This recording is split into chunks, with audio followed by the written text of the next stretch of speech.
ನಾಗಮಂಗಲದಲ್ಲಿ ಗಣೇಶ ವಿಸರ್ಜನೆ ವೇಳೆ ಗಲಭೆ ಪ್ರಕರಣಕ್ಕೆ ಸಂಬಂಧಪಟ್ಟಂತೆ ಪ್ರಕರಣ ಸಂಬಂಧ 52 ಆರೋಪಿಗಳನ್ನು ಪೊಲೀಸರು ಬಂಧಿಸಿದ್ದಾರೆ.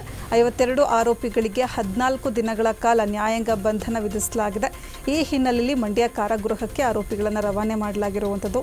ನಾಗಮಂಗಲದಿಂದ ಮಂಡ್ಯ ಕಾರಾಗೃಹಕ್ಕೆ ಆರೋಪಿಗಳು ಶಿಫ್ಟ್ ಆಗಿದ್ದಾರೆ. 52 ಆರೋಪಿಗಳನ್ನು ಮಂಡ್ಯ ಕಾರಾಗೃಹಕ್ಕೆ ಪೊಲೀಸರು ಕರೆದುಕೊಂಡು ಬಂದಿದ್ದಾರೆ. ಭದ್ರತೆಯಲ್ಲಿ ಆರೋಪಿಗಳನ್ನು ಕರೆತಂದು ಖಾಕಿ ಪಡೆ ಜೈಲಿಗೆ ಬಿಟ್ಟಿರುವಂಥದ್ದು. ನಾಗಮಂಗಲದಲ್ಲಿ ಗಣೇಶ ವಿಸರ್ಜನೆ ಮಾಡುವಂಥ ವೇಳೆ ಗಲಭೆ ಪ್ರಕರಣಕ್ಕೆ ಸಂಬಂಧಪಟ್ಟಂತೆ ಪ್ರಕರಣ ಸಂಬಂಧ 52 ಆರೋಪಿಗಳನ್ನು ಪೊಲೀಸರು ಬಂಧಿಸಿದ್ದಾರೆ. 14 ದಿನಗಳ ಕಾಲ ನ್ಯಾಯಾಂಗ ಬಂಧನದಲ್ಲಿ ಇರಿಸಲಾಗಿದೆ.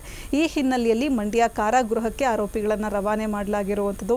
ನಾಗಮಂಗಲದಿಂದ ಮಂಡ್ಯ ಕಾರಾಗೃಹಕ್ಕೆ ಆರೋಪಿಗಳನ್ನು ಶಿಫ್ಟ್ ಮಾಡಲಾಗಿದೆ. 52 ಆರೋಪಿಗಳನ್ನು ಮಂಡ್ಯ ಕಾರಾಗೃಹಕ್ಕೆ ಪೊಲೀಸರು ಕರೆತಂದಿದ್ದಾರೆ. ಭದ್ರತೆಯಲ್ಲಿ ಆರೋಪಿಗಳನ್ನು ಕರೆತಂದು ಖಾಕಿ ಪಡೆ ಜೈಲಿಗೆ ಬಿಟ್ಟಿರುವಂಥದ್ದು.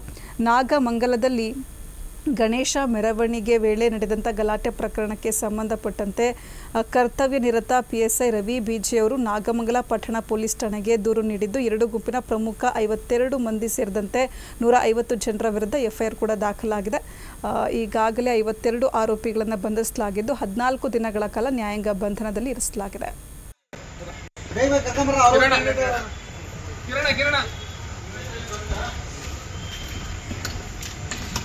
सीरियल नंबर आगे बन रहा